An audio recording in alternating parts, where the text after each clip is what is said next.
People across the country are honoring former Joint Chiefs Chairman and Secretary of State General Colin Powell. The 84-year-old died of complications from COVID-19.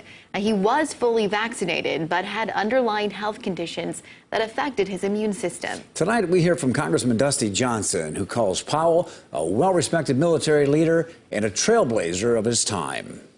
Back in 1998, when I was a student at the University of South Dakota, we had Colin Powell onto campus. Congressman Dusty Johnson says he feels honored that he got a chance to meet and know General Powell on somewhat of a personal basis while attending school at USD. As part of a small group of student leaders who were intimately involved with the planning of the event, I didn't just hang out with him at one event or two events or three events. It was quite a little bit of time, and it was remarkable to me how people were drawn to Colin Powell. I mean, he was in many ways a celebrity, like many diplomats and many soldiers do not become a celebrity. Powell served in Vietnam and rose in the ranks, becoming a general, and was appointed the head of the National Security Council by President Reagan. He was later appointed chairman of the Joint Chiefs of Staff, the first African-American to hold that position.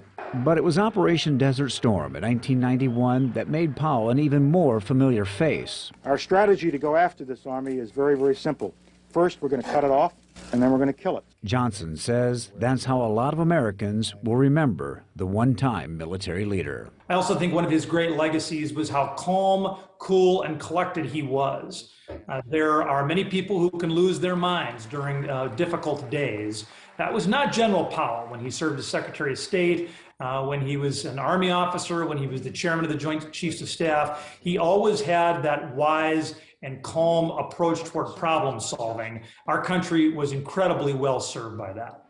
Powell's wife also had COVID-19 but responded to treatment with the monoclonal antibodies. Flags will be flown at half-staff across South Dakota until sundown Saturday in honor of General Colin Powell.